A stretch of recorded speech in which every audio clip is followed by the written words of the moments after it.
Welcome to another edition of Your Impact Attack. That's right, it's Your Impact Attack, and the VBC is back. And who is the VBC? The V is me. Hello, I'm Jamie Williams, also known as the Vet. With me, as always, my tag team partner, Brandon. Bang, bang. Brandon. What's up, Brandon? Not a whole lot.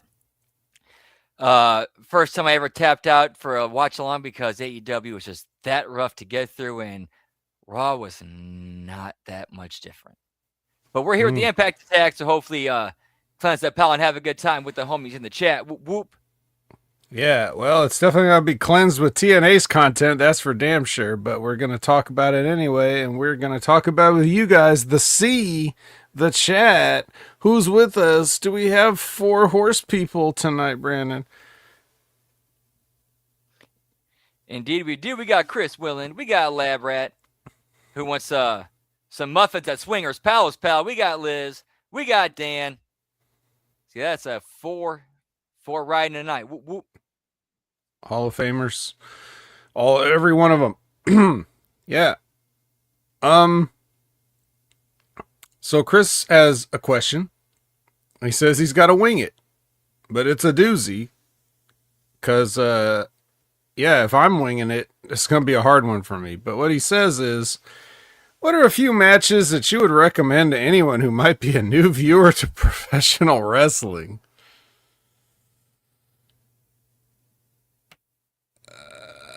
I would recommend that you give up now and don't watch professional wrestling. That's the truth. 0 matches. Hang it up. Kick rocks. I really don't know. I haven't thought about it in those terms in so long. Like, from the perspective of being one of those kind of fans of something that wants to get other people into something and be like, here, check this out and check this out. Like, if you got, like, I don't know, favorite comic books or something, you're like, ooh, you're going to want to read this issue number 151 through 154. You don't want to or if you're a movie person, oh, you got to watch, like everybody's been telling you, Brandon, oh, you got to watch this now. And then you have to go watch it on the watch along after dark and everything like that. I have not thought about wrestling in those terms in a long time. So that's a difficult question for me. Can you think of anything off the top of your head that you would say, like, for a new wrestling fan, that this is going to continue to, like, this is going to put you on your path to follow this entertainment art form? Brett versus Austin, WrestleMania 13. But I would also provide them with, like, everything involving those two leading up to that. So that way it's like, okay, now you understand why everything that built and led to this. So you have that emotional reaction. Yeah, and a lot of that stuff wasn't matches. So, like, how could you, you know what I mean? Like, if I'm just looking at what's a match, I guess it would have to be something that, could stand on its own. Like, if it's got to be, it might have not been a cold match in real life, but it would have to work as a cold match to a new viewer, maybe. And the thing about Austin and Brett is, like, also, if you start with that one, everything's downhill after that. Like, there's no, that's like the best match of all time. There's no way to ever top it if you do that. So yeah, that is true. I'm kind of setting them up for disappointment after that one. Yeah, but let's look at what some of the other people are saying, because Liz has a good one. Walter and Ilya from NXT UK, the first one. And that's another one where in modern wrestling, you're not going to get many matches like that to live up to it. Cause if you watch Walter and Ilya Dragunov part 1, you're going to watch every other wrestling match and be like, well, this shit is phony as shit. Because that match, not that it's not a wrestling match, but they definitely look like they're trying to kill each other in a working way. So that's a tough one to follow up after that.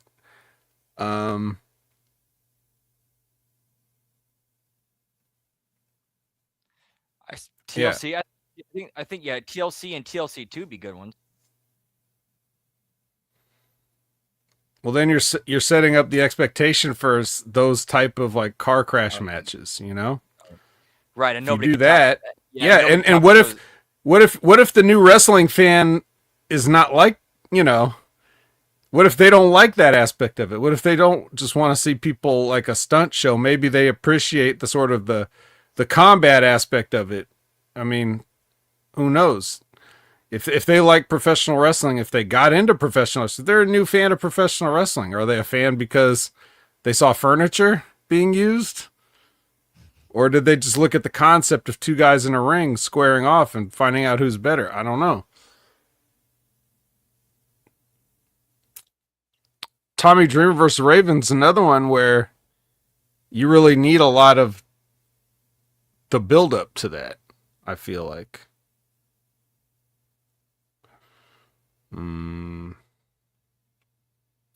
Sorrow, Sheamus best of 7, Liz says. Dan says he recommends Kerry Von Erich versus Ric Flair in a cage with Michael Hayes as the ref. Christmas 82. Gail, Kim, and Kong. Gail, Kim, and Kong. Jimmy T, it's the question that Chris Winland asked is, what professional wrestling matches would you recommend to a new fan? So, like, assuming somebody just started watching wrestling. So, I assume that this question sets this in the time period of now. Maybe not like 10, 15, 20 years ago. What would we have said to somebody, you know, that was trying to get into wrestling? I'm assuming it's now.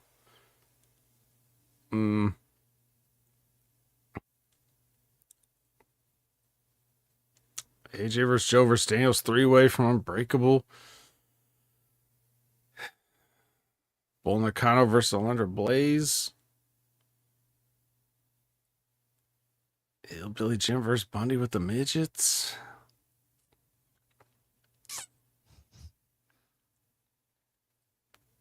I guess so. I guess, you know, yeah. So if we're trying to get a fan in 2026 into wrestling, or they started getting wrestling, and we want to recommend them some matches, then you get the conundrum of, like I said before, you set them up for disappointment because matches aren't that good anymore. You know, if like we pick something classic that nothing else can live up to.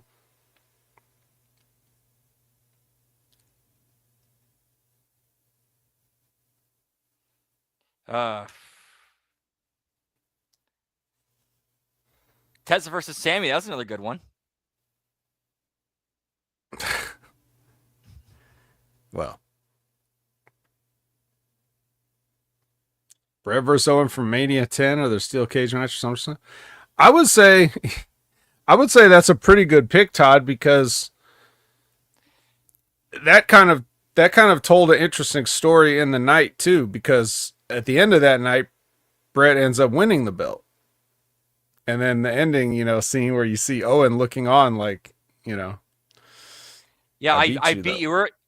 Right. It sets up SummerSlam perfectly. They did such a good job with that. Mm-hmm. But then there's also a lot of extra baggage in that too. And that's why I kicked your leg out of your leg.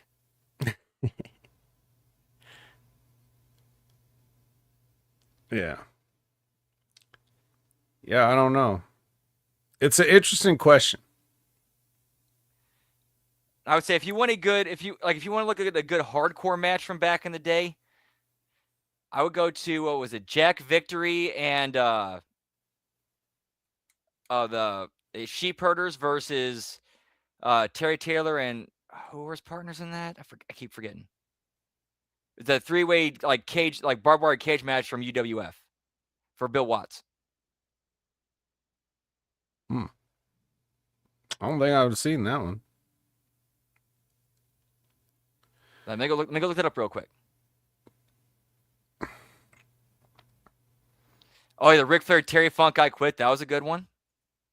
Yeah, that's a really good one, especially for like if you want to say like hardcore style match. But then again, that's like Same thing with Brett and Austin for WrestleMania 13. That's also like a hardcore style match. They just didn't use a bunch of dumb shit. Terry Taylor and the Fantastics. Okay, Terry Taylor and the Fantastics versus Jack Victory and the Sheepherders. Hmm.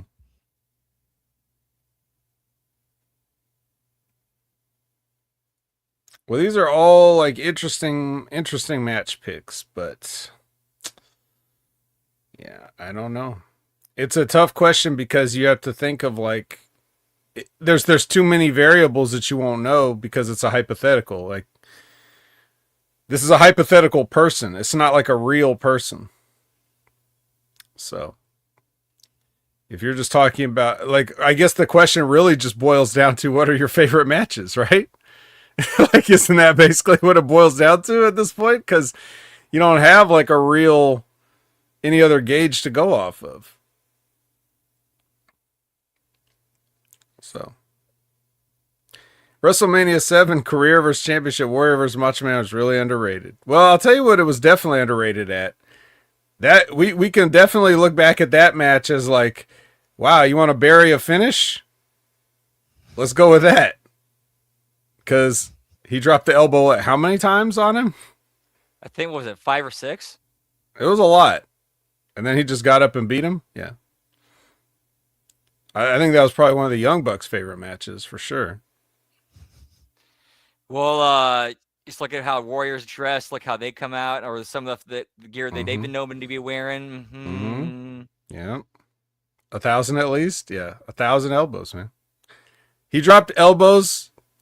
Macho Man dropped elbows on the Ultimate Warrior for longer than the length of AEW Revolution 2026.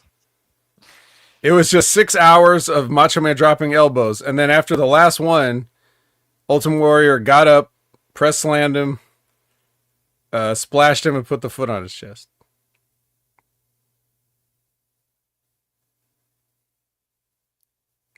Yeah. But hey, it led to Macho and Liz getting back together. Mm-hmm. Yep.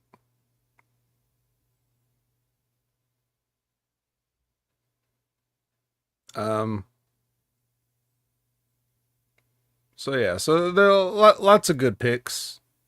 Lots of good picks for matches.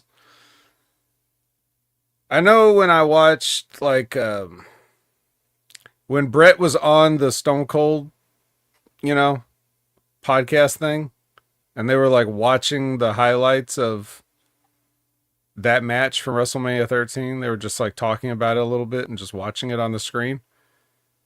And when I remember seeing that and thinking like I got a little bit emotional because I was like, there ain't gonna be a match. There's never gonna be a match this good again.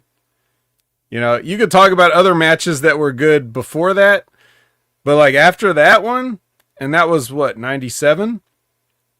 It's like really, we weren't gonna get any more great matches like that. Of course, there would be great matches, but not like that. Because the even when guys pull off decent matches now, you think about the stuff that all went into it. You know, like they planned every single move out from start to finish, practiced it a few times or whatever, and it's just not the same as those guys being able to do what they did that night. You know, it was like the evolution of a Savage Steamboat, like the next stage in that evolution, and unfortunately never evolved past that. Right. And even then, you know, like with Savage the Steamboat, having planned that whole match out and memorized pages and pages of moves to do it. I mean, yeah, I guess if two guys like that can do that, then it's damn sure going to be one of the greats of all time. But it's kind of disappointing to find that out, you know? So I guess don't find things out. Yeah, sometimes you don't want to find out how the sausage is made. Sometimes you want to keep that mystique. Yeah. You know, Piper vs. Brett Mania 8 is another good one.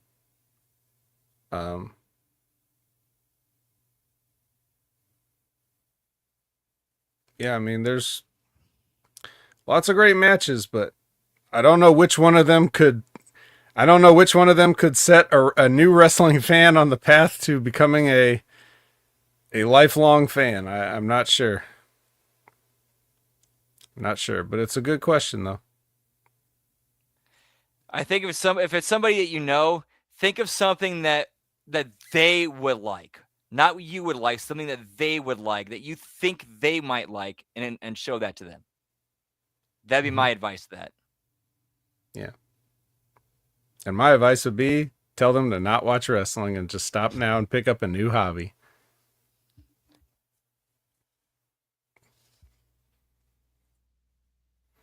Because a lot of these things have, like, you know, when we talk about these matches, a lot of them just really do have, they come with baggage that you kind of had to be privy to, or like it means a lot more if you live through it.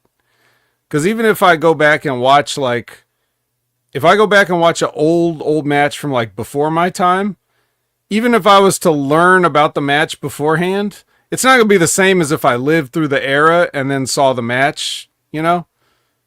It's still not, even if you love it, you could still love it, but you wouldn't love it as much as somebody who loved it that was there at the time. You just couldn't possibly. So yeah, you can enjoy seeing something that was happened in the past, but there's also a very distinct difference between actually being there to experience it and live it in that moment. Yeah, a lot of that is what makes those matches good. It's like what you're bringing to the match as well. You know, like I remember having this discussion. I remember having this discussion with, you know, my old buddy and former roommate Sergio, and we used to talk about stuff like this sometimes. And one of the matches, absolutely nothing. So when, like, he would say one of his favorite matches, if not his favorite match, was Shawn versus Taker, the first one from 25, I want to say. Of the WrestleMania ones? Yeah. I forgot which one that took place. Well, but whatever one it was, that one. And people talk about that as being one of the greatest matches of all time. And part of it, what makes it one of the greatest matches of all time, is because it's Shawn Michaels and The Undertaker. Not just the men doing the match, but it's the fact that those guys, after all this time that never really had a match, are having a match, and then everything that goes into that. If you had two indie guys in a basketball, like in a high school gym on a basketball court, have that match on an indie show, the exact same match move for move, people would have said, man, that was pretty good for an indie show. But they wouldn't have cared about the match if it's just two guys in tank tops and basketball shorts, you know, doing those moves. It's because it was Shawn Michaels and The Undertaker doing that match that meant so much. Not that it wasn't a good match, but that's why I use the analogy. It's not going to have the same gravity if two nobodies copy that match exactly, and we're the first people to do that match. So a lot of it is, a lot of what comes into these wrestling matches, and this is the reason why people say the matches don't matter, because they're just really saying on their own, it's hard to invest in a match without all the other stuff, not just the storyline, not just the individuals, but also the time period and everything else in your life that you lived up to that point. So individual experience might vary. That's true. Well, good question. Let's move on from that though. And only piece of news I had was that TNA continues to climb in the ratings bit by bit. Average of 259,000 people, according to whatever bullshit measures they use to record these things, but it's trending upward. So people are still watching this as the quality is, in my opinion, declining, but apparently they don't care. So, good news for them. Um,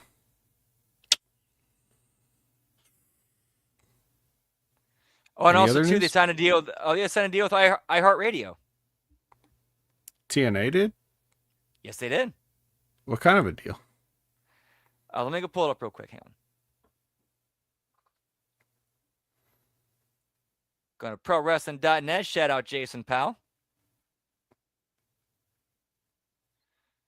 You have TNA and iHeart Media announced platform collaboration. Yeah, so TNA issued the following press release on Monday to announce its deal with iHeartMedia. TNA Wrestling and iHeartMedia today announced a new multi-platform collaboration that will integrate iHeartMedia across TNA's premium live events, weekly television programming, digital platforms, and fan experiences, while tapping into iHeartMedia's expansive nationwide audio network to engage fans across broadcast, live events, and digital media in new and dynamic ways. As part of the agreement, iHeartMedia will serve as the presenting sponsor of the TNA Wrestling pay-per-view pre-show for all remaining 2026 premium live events. The integration will feature prominent brand visibility across broadcast graphics, in-area announcements, and event marketing tied to TNA's major premium and live events throughout the year. So yes, basically they're going to be sponsoring, just basically do a sponsorship deal. I see. And what is that going to look like exactly? I mean, I know they kind of said it, but they use a lot of jargon and buzzwords in there. So my eyes kind of glazed over a little bit as you were reading that, but were you able to sort of extract what that might look like? I'm guessing like, try-ons, things popping up on or like bumpers or just from various let me pull it back up. Sorry, I closed the window. Was it like I mean it's just gonna have iHeart is this gonna have iHeart like stuff and graphics and whatever? Like they're like just letting you know we're sponsoring this. Like TNA shows are gonna have iHeart logos on it or what? Or is the other stuff that iHeart Media is doing going to have TNA branding on it? All right, let's see here. iHeartMedia will also be the presenting sponsor of the TNA Wrestling Dream Seats, the premium front row seating program at TNA live events. Oh, God. Going right in exactly what you just said right there. The sponsorship will include branded seating elements, digital ticket integrations, in-arena announcements, and exclusive fan engagement opportunities throughout the year. On TNA's flagship weekly television program, Thursday Night Impact, airing nationally on AMC and streaming on AMC Plus in the U.S. and worldwide on TNA Plus, iHeartMedia will receive premium broadcast integration, including sponsorship of the LED walkout ramp, one of the most visually. So sounds like they're getting more out of this. I just want to cherry pick one thing out of that. Digital ticket integration? Who the fuck cares? Why would you even bring that up? I don't know. I'm just reading the script, pal. No, yeah, not you. I mean them. Like why would they try to brag about that? Like on your digital ticket, like anybody what do people like to do people like to screenshot their digital ticket, keep it in their photo album on their cell phone? Like, oh, thank God iHeart sponsored this. All right, well, hey, good for, I don't know who. I don't know who it's good for. Is it good for TNA? I guess. Why not? And then additional elements of the collaboration include in-venue commercial inventory and guardrail branding at TNA live events. That actually sounds worse when you try to give it an official sounding name, doesn't it? They should just say we're gonna have our logo on stuff.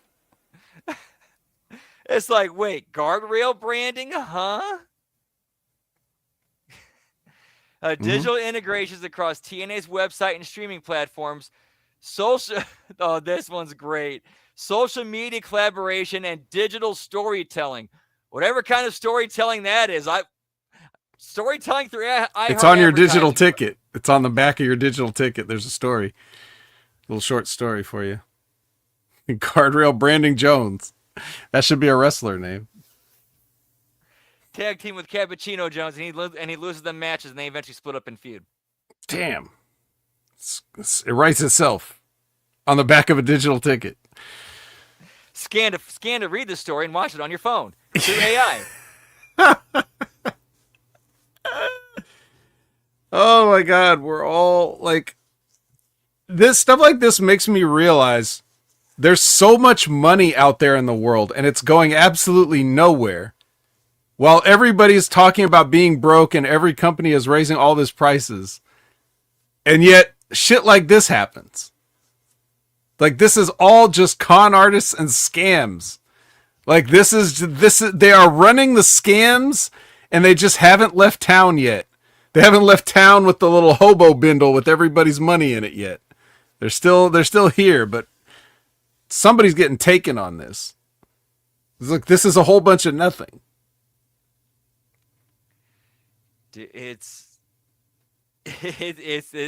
insanity. Not like HMG insanity, which you can catch every Saturday night. Whoop whoop. That's right, with Brandon and Jimmy T. Todd says, the digital media title still a thing? No, that became the international title, right? That Trey Miguel has now. Which is now green. Yes. Oh, and I will say this. Thankfully, they dropped him trying to keep up with the video board and trying to do look like he's spray painting. Oh, did they? Okay. Because I saw the spray paint thing, but I wasn't looking too closely to see if he was trying to keep up with it. No, they actually waited for it to finish, and then he came out. Ah. Yeah, he never got it right once in all the years that... Sometimes he got closer than others, to give credit where credit is due, but never nailed it. How is this going to affect the injury report? I don't know. We'll see.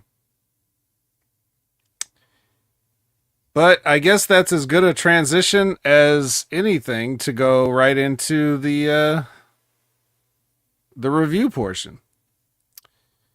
There was no ketchup packet here. I'm sorry. There was none. You can still show the ketchup packet if you want. There it is. I'm just letting you know TNA doesn't care to show you a ketchup packet. And why should they? Obviously, with their viewership numbers increasing every week, nobody needs to be caught up. Right? This next 10,000 people that they added, they already knew what was happening. They didn't even have to watch last week. They already knew.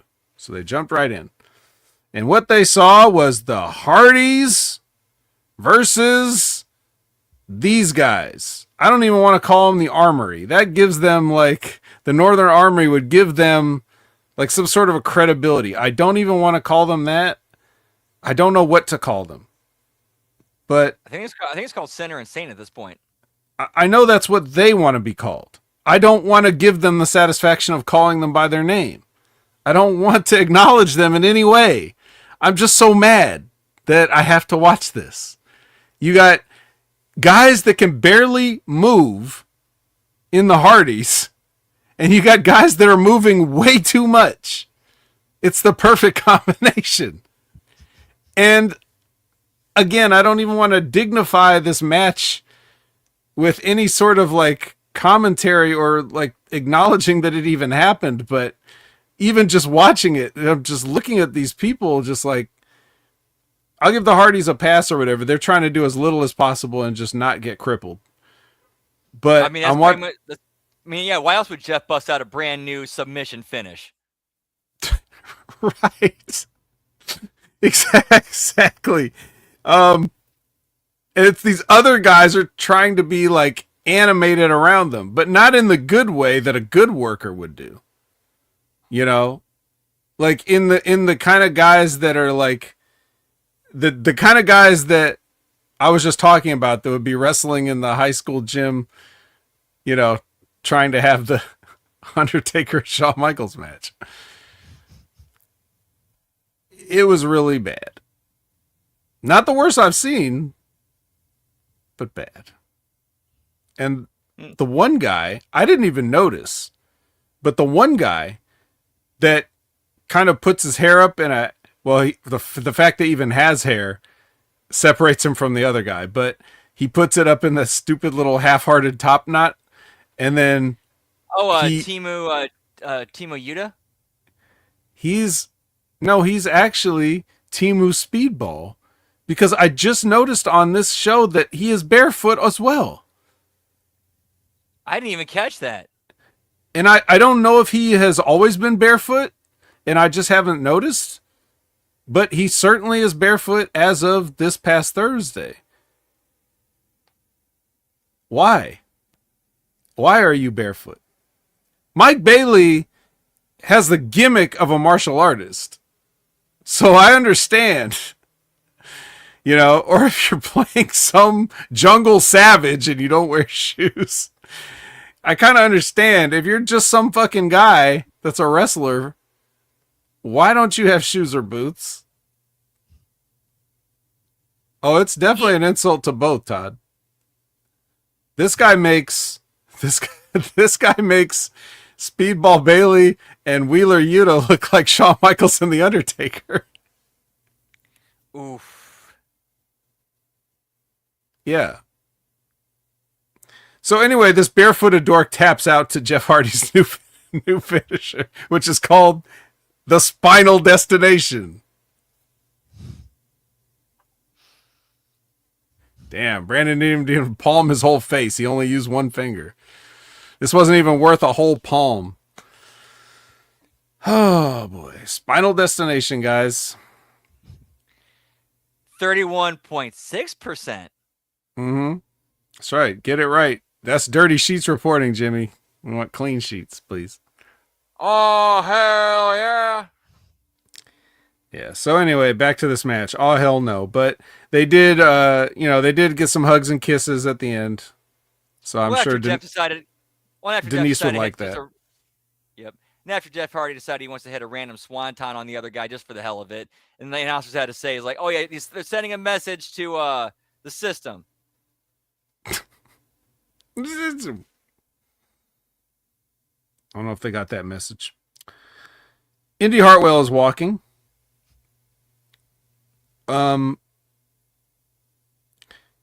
Concierge with Gia and no music underneath. Next week, Mr. Elegance is going to have his in-ring debut. But then Goldilocks came in and basically, dressed him down, I guess.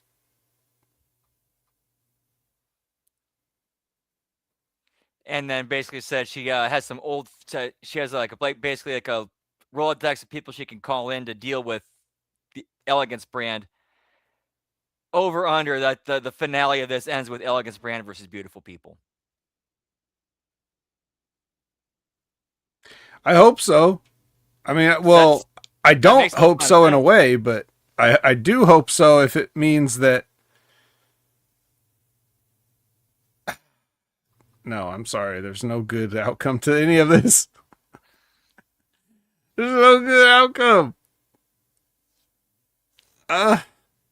If the Beautiful People come in and beat them, then the Beautiful People are just going to go away, and then we're going to be stuck with them. And then if they beat the Beautiful People, they're going to go away, and we're going to be stuck with them. So it doesn't matter what happens. Oh, boy. Oh, boy. Yeah. But nice to see Goldilocks. So your match that Indy Hartwell is coming out for is against somebody named Kelsey Heather. We may or may not have seen her before. I don't recall. That does seem like somebody who TNA has called for. Hey, we need some enhancement talent. You want to make a quick payday? Sure. Well, it was quick. She tried to get a little heat because this crowd did not care. Like, they did not care about Indy Hartwell. They certainly didn't care about Miss Heather, but at the very least, she tried to get some heat at one point when she went up and appealed up on the top rope and then went for a moonsault and missed. And they should have took it home there because that would have been a perfect timing. But instead, Indy Hartwell did a 3 clothesline comeback and hit her with a Batista spinebuster. I say it's a Batista spinebuster not because the spinebuster itself was so distinct, but because she did his little Cabbage Patch machine gun move that he liked to do, and it was pretty funny looking. And then she hit a Hertz donut and then beat her. Yeah, said all I need to do is miss the moonsault, sell into the Hertz donut, go home. That's all you needed to do. Wouldn't have been perfect, right? I mean, what else? What else did you need? But no. Got to get my shit in, man. Got to get my Batista Spybuster in. And also he's watching, you know. He's watching. He's gonna call me. He's gonna tell me, "Hey, I appreciate that. Thanks for keeping my." What the fuck? What is going on here? What's going on? I'll tell you what's going on. She's gonna get the mic. That's where you. It's anything worse than an Indy Hartwell match. It's gonna be an Indy Hartwell promo. So she gets the mic and she demands that she gets a title shot against Ariana Grace. And Ariana Grace comes out and says, "You don't get to make demands. Get in line." And Indy Hartwell's like, "Okay." Basically. She said a lot more words than that, but that's essentially what it boils down to.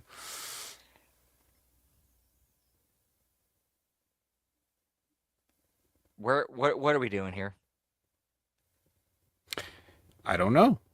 Well, we're demanding title matches. And then when the heel tells you to know your role and shut your mouth, you're just saying, "Okay, I will." But when she basically was like, she didn't say it like this. She didn't say exactly this, but there's no other way to interpret her mindset. She's like, "Okay, I will go to the back of the line, but when I get up to the front, you're in big trouble." Or they could have used it as a perfect opportunity, like, or maybe just sent Daria Ray, have her come out and say something, or at least establish some sort of obstacle or something coming up that we can go, okay, this is what's coming up next, instead of just whatever the fuck this was. Yeah, well, we don't want to overwork Daria. Let's not have her appear too many times.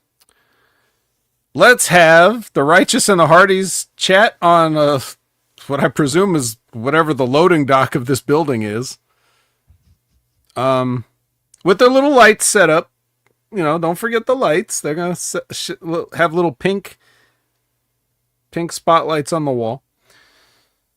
And then the Zigglers join in. And again, absolutely nothing was accomplished here. This was 2 minutes of pure cringe. Like, everything that they said was cringe.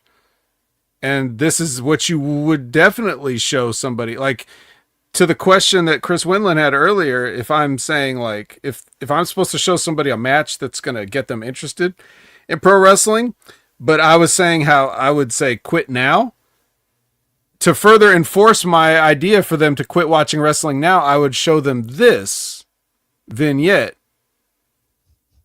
or backstage, whatever that you call this, with the Righteous, the Hardys, and the Zigglers, and be like, this is the future. So quit now. In the words of Shorzy, it's so bad. What are you taking a shit, Shorzy? I can only be so lucky. I'm shitting and puking and say at the same time because of how bad this is. Yes, it is bad.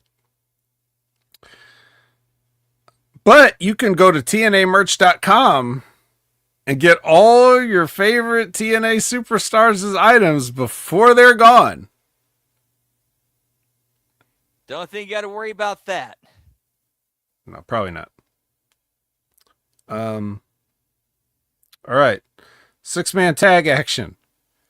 Trey Miguel, player 1 and player 2 versus Order 4. Ali is back. He's got a haircut. He's got new terrible music. Do you like the new look Order 4? No? Okay. No, I don't. No. Okie doke. So they have a match for a while. Jada Stone comes in and takes Tasha Steelz out. They fight over to the side of the stage, and then Jada jumps on her, and then Trey hits a lightning spiral on the fat hand John Skyler. I do like they're continuing Jada Stone with Tasha Steelz. So I think that's a good program for Jada Stone for her to. Tasha Steelz is a good person for her to work with coming up. So I'm glad they're keeping that going. I'll say the nice thing about that. All right. Well, I'm not going to disagree with that. I am going to say if you want to keep things going, it's going to be harder if somebody gets hurt diving off stages. Yeah, give me the injury report, pal. Oh, funny you should say that. That's next. The gimmick injury report. Hometown Man is cleared of being chokeslammed off the stage. Very much the same place that Jada jumped off the stage is where Hometown Man was chokeslammed off the stage by AJ Francis last week. But he's cleared. Leon Slater's out from the pile driver that he got from Eric Young.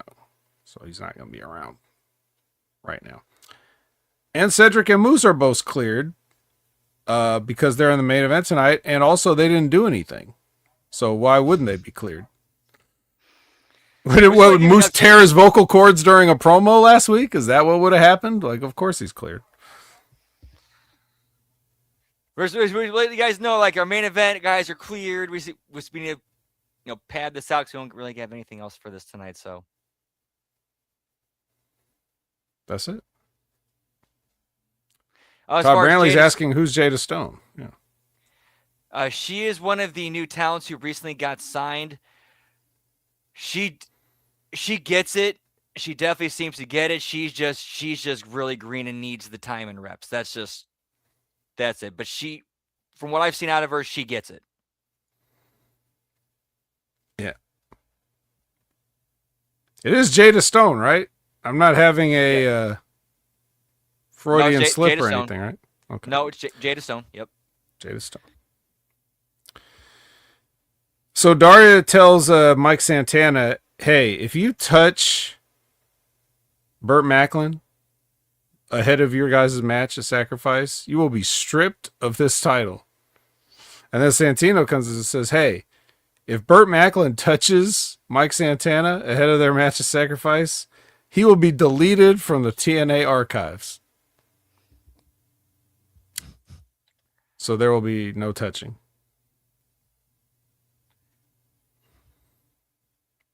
And also as to the current storyline, the power struggle with Daria and Santana trying to one up each other. Mm-hmm. Let's see. Stax and Grace run up on Indy Hartwell, and they Tanya Harding her, or is it Nancy Kerrigan her? Which one's the verb? If Indy is Nancy Kerrigan, does she get Tanya Hardinged? Or Jeff Galooly or whatever? Honestly, that's actually a good question. Because Chris Winless should have asked us this question. Yeah. Who do you attribute the verb to? The victim or the perpetrator? That's the question. We'll leave it up to the chat to decide. And Jimmy, don't sit here and talk about stuff that's happening on Raw in the middle of our show. We left Raw on purpose to come do this show. Come on, be professional. So, anyways. We'll get to that. Yeah, that's after the show. And we do the continuation afterwards. Yeah, don't you guys know this the routine by now? So, yeah, they basically whatever they assault Indy Hartwell with the Knockouts Championship and get ejected from the building by Santino. And then Burt is in the ring. And Mike Santana's actually out in the fans, in the stairwell like he usually stands. He's just up there chilling. And Burt reads a prepared statement about, whatever. And then he does a promo after. In fairness, I thought it was a good promo that he did. But the problem is, he's making a lot of fair points as a heel that don't make Mike Santana look good. So, for example, he's talking about like, hey, I have problems and I have a dead dad, but I don't come out here and try to get sympathy with them to try to get people to like me. And I was like, fair. Like I have to, this is one of those things where it's like you've made this guy into a heel. He's only been a heel for a few weeks. I mean, he started out as a heel, then he became a fan favorite, and then you turned him heel to have this weird convoluted way of getting a match with Mike Santana, having to get a fired briefcase. So we're already not upholding the briefcase. So that whole gimmick is complete, like you didn't pay off the stipulation, so whatever. And then you also turn him heel to make the babyface look bad. If they had this mapped out, okay, we're gonna have Macklin hit him at these points, but then we're gonna have for Santana's response, so he's gonna respond with this to get himself back. Have logical, nuanced responses that keep him as a babyface while making Macklin like an even bigger shithead for trying to use that against him. But they don't think that far. No. So anyway, like, even though he did a good promo here, it didn't necessarily help, I think, the situation, in fact. Because now your only your alternative is to boo a combat veteran who's just making sense. Yeah, you kind of got to find your way around that, and that's a tough one, and that's kind of a tough mountain to climb. Well, yeah, the way you climb it is you just don't climb a mountain. Yeah, you don't put that mountain in front of you in the first place. Yeah, who asked you to climb a mountain? Nobody asked you to do that. Yeah, the definition of booking yourself in a corner. Yeah. I don't know, man. I just don't know. This is what I'm talking about. Somehow the viewership is going up. Is it commensurate with the IQ of society going down? Like as Idiocracy becomes more of a reality and more of a documentary, is like that why TNA ratings are going up? Oh, dude. Let's just say I make my living interacting with the real world, and I can't. You can confirm that. I let's just say I can't say no. I cannot say no. To use a food service term, we're cooked. Is that what you're saying? Is that what you're saying? we're all cooked. It's over. It's cooking. Oh, it's cooking. Okay. Well, don't worry, because we have the Tulsa King. The cast of Tulsa King is right there at ringside to watch everything that's going on here. So do not worry. And what they're going to see is... Oh, also, I think OVW star Cash Flow was there, too. Was he? I think he's part of it. Or was that just another guy from Tulsa King? I couldn't tell. Well, he actually is technically part of the main cast of Tulsa King now. Cash Flow is? Yeah. That's a shoot. Well, then it probably was him. It's the guy that looked like Hacksaw Jim Duggan, right? Yeah, kind of. Yeah, that must have been him then. Well, there you go.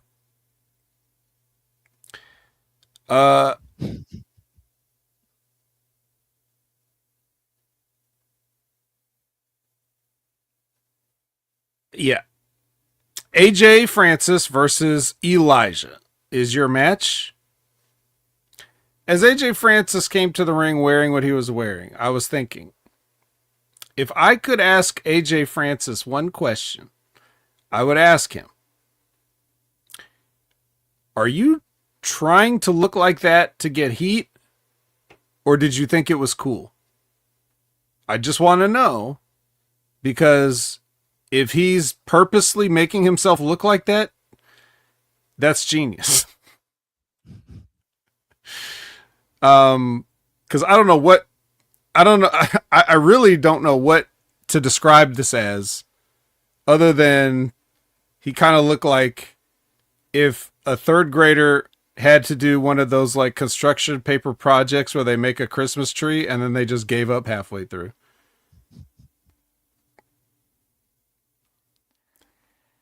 Which, if he did that on purpose, like he said, I need new gear, but don't make it cool.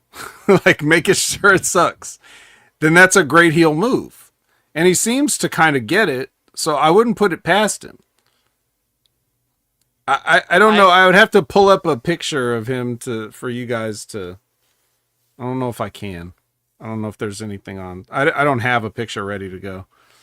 Sorry. I could see him getting new gear, it being the drizzling shits, and then him figuring out a way to make it work and get heat off it. Well, all his stuff kind of looks like lame, right? But I just assumed as a heel, that's good, right? No, I mean, well, Seth Rollins is doing something completely different. Anyways, whatever. This is a match. Frankie Kazarian's on commentary. He's got a worse headset mic than the other two guys. Like, for some reason, his audio quality is not quite the same. And then Elijah throws a drink on him. So maybe that's why they didn't want to give him the good headset, because it was going to get a drink on it. So Elijah throws a drink on him, and then he's like, you motherfucker, and gets up, and he snaps Elijah's neck on the ropes while the referee's not looking, and then he feeds right into the down payment. And then Kazarian immediately, as soon as the 1, 2, 3 is registered, immediately slides in and starts beating up Elijah until Hometown Man, who's cleared, came out with an extremely shiny pipe and ran everybody off. It's the funny enough, pipe, pal. Yeah, hometown pipe, just extra shiny, like chrome. Just what would this even be? Like, what would you even use to build with this? Like, I was thinking of Harley Cameron, like on the pay-per-view, came out with a pipe, and she had like a pipe with like the fittings on it. Like, she looked like she ripped it out of some plumbing and came out with it for once. Like, instead of that, you know how wrestling always has that shiny pipe that somehow has like a handle on it, like you wrap tape on it, or it's just got this other. It's like, why does everybody have the same pipe in wrestling? But anyway, I don't know. Hometown Man, the hometown pipe. He's in his hometown, man. It's true. Which is, what was it? Atlanta, that's right. Eric Young does another promo, but this time the cameraman is left standing. So is this some evolution, or did he just forget to knock him down, or? I guess he's in a good mood tonight. Didn't want to hurt a cameraman. That's good. Maybe there was some like digital media exclusive for where like he got fined for doing it, so that's why he's not doing it this time. I don't know. It's just something you want to put on TV so people know why he's not doing it this time. I don't know. I'm intrigued. Now we have to see what happens the next time. Obviously, I'm being facetious. So the next segment here, we have reached the 7 deadly sins angle. Greed.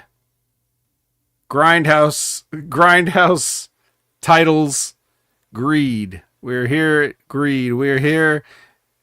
The return of Swingers Palace. Yeah, Daddy.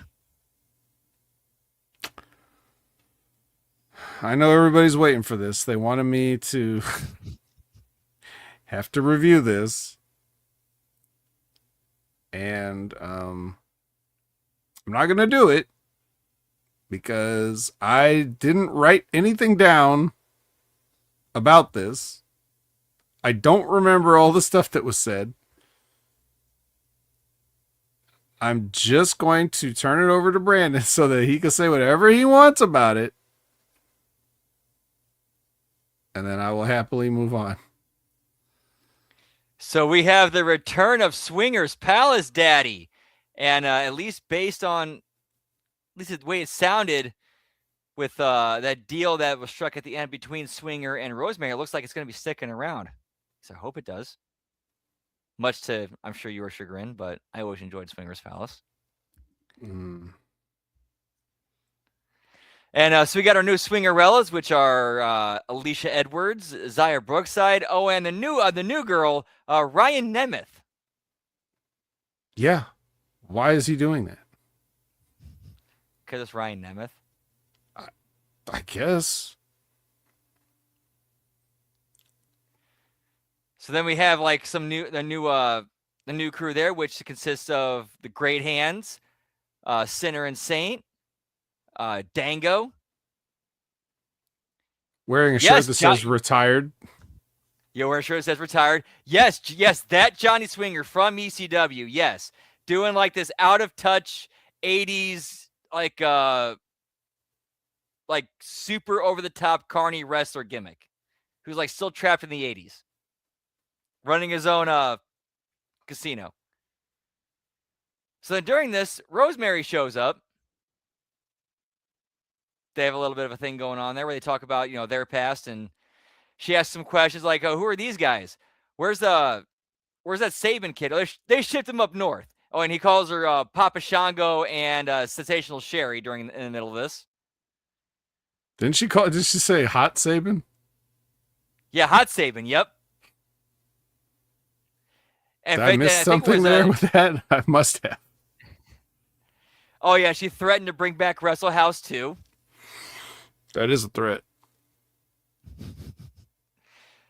See what else was there, and then she had a psychopathic conversation with Johnny Bravo, who's back as a dealer, about how they're now divorced. She even gave him the papers to prove it. I think might have asked about Taya. I forgot. I don't remember that part if they did or not.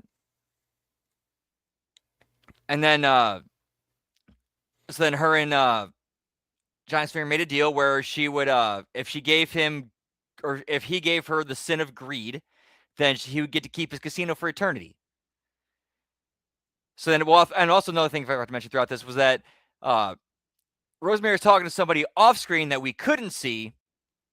And then once all this finally played out, Rosemary tells this person, "See, I told you this plan that we came up with is going to work." This spoiler alert, I'm going to spoil it because it's already out there on the internet. The mastermind behind this is in fact Raven, because, well, they put it out there. But anyway, this led to Rosemary talking to Allie, the return of Allie, the Demon Bunny. Not quite the Demon Bunny, but she's more like the happy-go-lucky Allie. Last time we saw her on TNA, she got killed off to go to AEW, where she got stabbed in the throat by Sue Young. And they're actually remembering that because she has those puncture wounds in her neck, and they're playing it off like she actually is still dead. Like, yeah, I'm going to start finally getting to talk to real people again. Yay! Yes, she's back. Didn't the actual bunny also walk through, and didn't Swinger call it the gobbledygooker or something? Yes, I forgot about that part. Yep. Which I think that's going to end up being Raven. That's probably who that is. I hate myself for remembering it. Doing his best, Frank the Bunny from Donnie Darko. Man.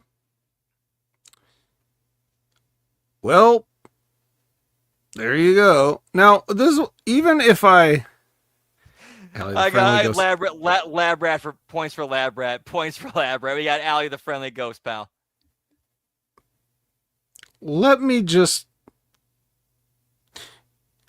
go against every fiber of my being and play along with this for a moment on its own terms. What does she mean by, like, if you give me the sin of greed? Like, what is that supposed to mean? And how is he supposed to transfer that?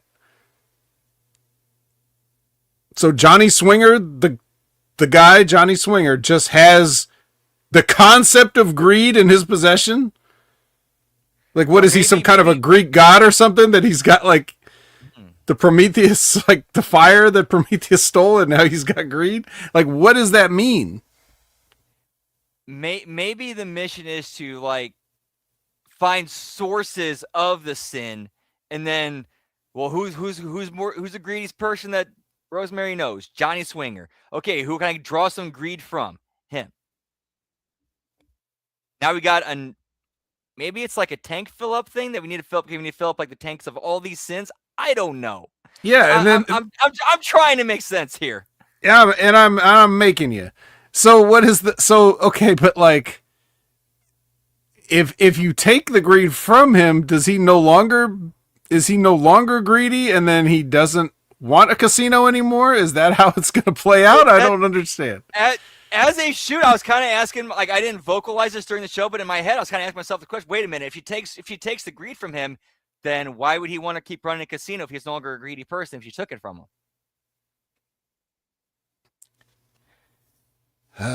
There's a reason nobody let Raven do this storyline for 30 years. You know that, right? There's a reason everybody said, no, we're not doing this. But he's got his buddy Tommy Dreamer on the creative team, and I'm sure Delirious is a Raven mark, so there you go. I would put dollars to donuts that Delirious is a Raven mark. I would bet the farm on that. Well, Delirious probably was trying to say, no, we're not going to do this, but because no one can understand him, they just went ahead with it anyway. He was probably like, then they were like, yes, okay, we're doing it.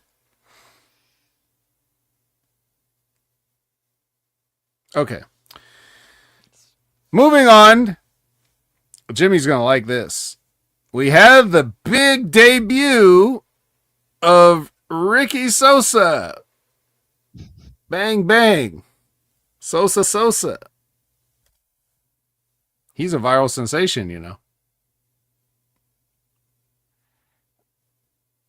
Yeah, I heard about that, man. I'm sorry. Whenever I hear the name Sosa, the first thing I think of is home run race. Well,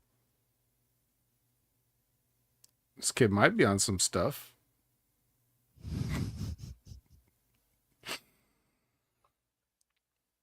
Well, he's taking on Brad Attitude here in a typical. What a name. Brad Attitude. That's right. Typical get over match for the kid. My notes were that I mean he's tall, but he's also gangly. So there were many times in the ring where, because of his, gangly nature, he almost tripped up. His footwork was a little bit off, moving a little bit fast. He really should slow down on some stuff. But but obviously he's a good looking guy and he has something, and the people were with it. The people there in the building were with his whole entrance thing. Probably because if he's a viral sensation, then they knew. And maybe because they got smartened up beforehand so that he wouldn't be embarrassed when he came out. Maybe they played like some videos while people were waiting or coming in the building or something so that they would know. Yeah. So probably just for more promotion. I would assume. Same with BDE. Yeah, like I said, this is what I was saying earlier. Like during the Raw watch along, I was saying TNA has got to. They're in a position where they can only get whoever's left.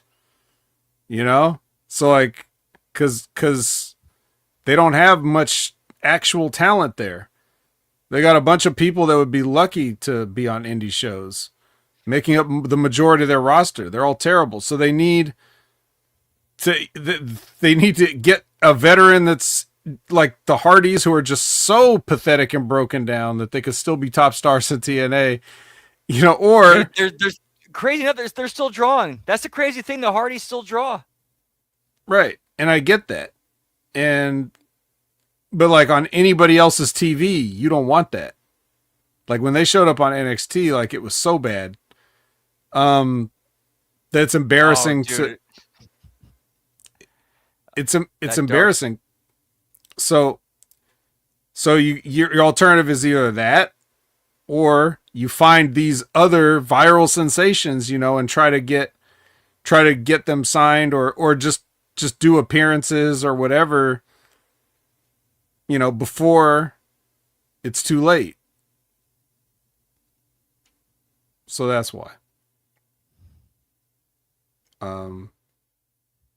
So yeah, like I said, the kid's got something. I never seen him cut a promo. He's from Belgium, so he speaks French, I guess. But really, I did not know that. Yeah, they said that he's from I must Brussels, Belgium, just like Jean-Claude Van Damme. I think they speak German there. They might speak German, but they definitely speak French.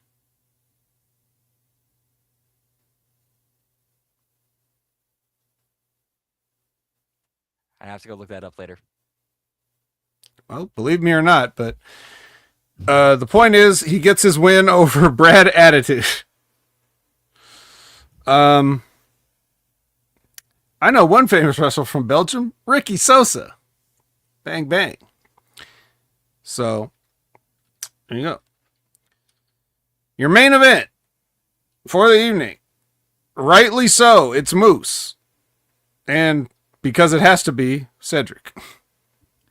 In an Atlanta street fight.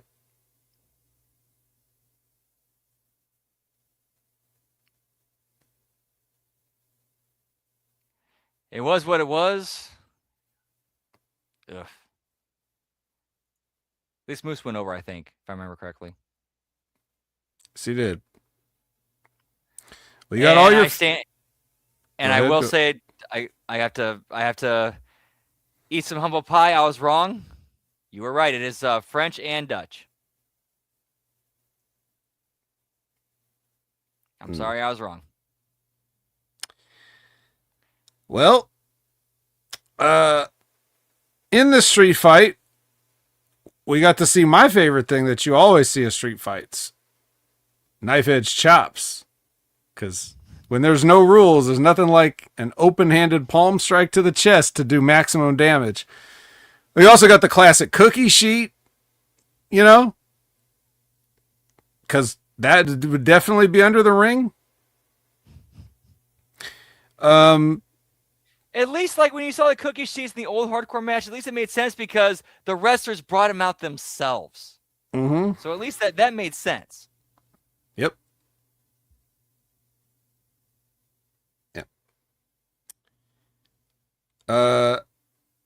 Is it because Cedric was from Atlanta the reason why this was the main? I don't even know if he is from Atlanta. It was just the main event because it was the only match that deserved to be a main event this week, I guess, but that's never stopped him before. I don't know. The point is, Moose has to run through the entire fat system now. So, we get this to start. And Cedric is going to execute Moose because he's got him prone on the stairs and he's going to take his head off with a chair. And then Lish gets in the middle and is like, nope, you can't kill him. I'm not going to let you. And then she slaps him. So there you go. That's one breadcrumb towards that being stupid if Lish ends up turning on him, because now she's assaulted a member of the system. So keep that in mind. They do the spot. I don't know why Moose wants to do these, but they did it with Sami Callihan, I think, and he did it again here where they have the can vertically and he gets power bombed onto the top of it.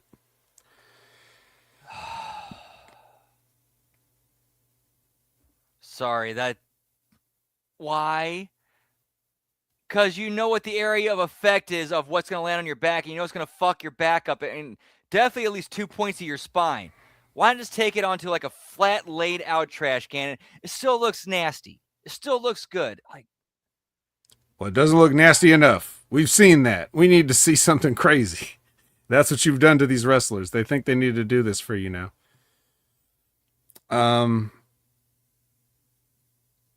We also got to see a superplex into a pile of chairs, if you like that sort of thing. Moose hit a really sweet spear to spear Cedric out of midair. It looked good, but it wasn't the finish. Of course, it wasn't.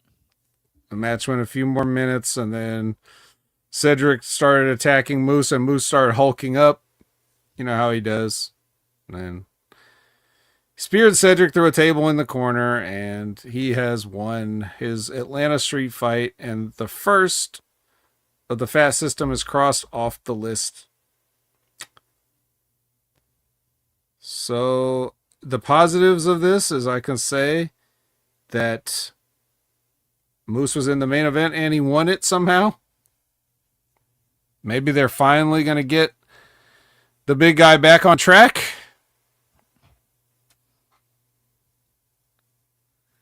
Problem is that we saw this exact same storyline last year play out with Mike Santana. It's just replace Moose with Mike Santana with Moose. And also replace Moose and Dango with Bear Bronson and Cedric Alexander. And also the wild card of Alicia.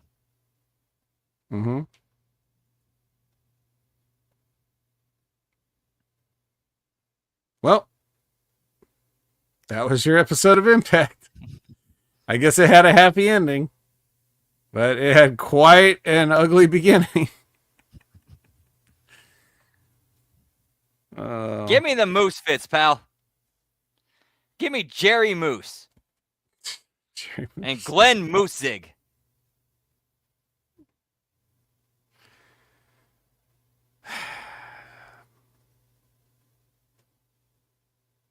Well, I'll tell you what. If this TNA gets much, much worse, then I'm going to want to die, my darling, as well. So, but thankfully we made it through another week. And now we can get back to watching real wrestling on Monday Night Raw. But besides that, Brandon, what else you got going on? Let's see, going on later this week. For Hami Media Group, we got a lot of stuff going on. Tomorrow we have the late start NXT watch along, which is right after Hitting the Marks goes off the air. And then Wednesday we have the AEW Dynamite watch along in Bell Count. Thursday we got JCW Lunacy watch along and the TNA Impact watch along. Friday got the SmackDown watch along in Bell Count. And then Saturday, looks like we just got HMG Insanity plus the second week of AAA Ray Day Reyes watch along. And then Sunday night, we have HMG After Dark. We're doing Alien. Wow. Another first time watch, huh? Yep. That was at the Hesta Liz. Yeah, that's one I definitely need to get to. So whoop, we're going to do that one. All right. And of course, you can always catch me on Twitter, as the kids call it these days, the X at LG Brandon and Whoop. I'm also on Twitch. Twitch.tv/LG Brandon and Whoop Whoop. So, and that's all we got going on. Whoop. Okay. You can find me at Opinion Haver on all your favorite social media platforms.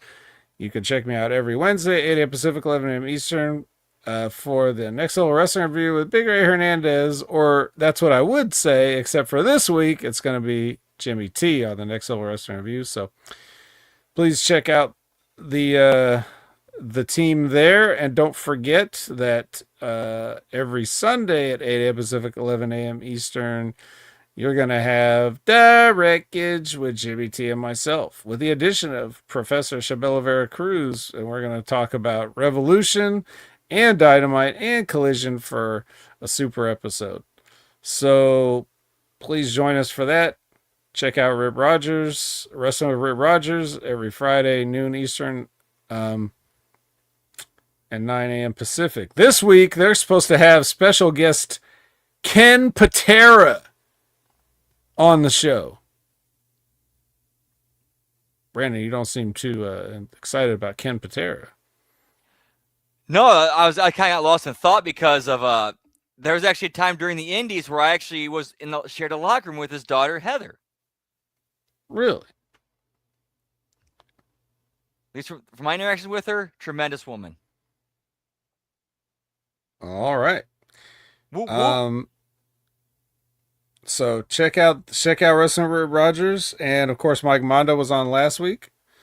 If you want to check out Stevie Richards show, they're always a good time over at the Stevie Richards show. New episodes every Thursday. Check out Limpin' Ain't Easy. Hey Adrian, how's it going? It is not great to be alive when you're talking about TNA, I'll tell you that. But check out check out Stevie Rich Show. Check out Limpin' Ain't Easy with Timmy Baltimore. New episode. Drop this Sunday. So give it a look, give it a listen. And thank you for hanging out with us tonight. So we'll get back to Monday Night Raw shortly, or Brandon will. And for Brandon, I'm the vet, and I don't have a sign-off line.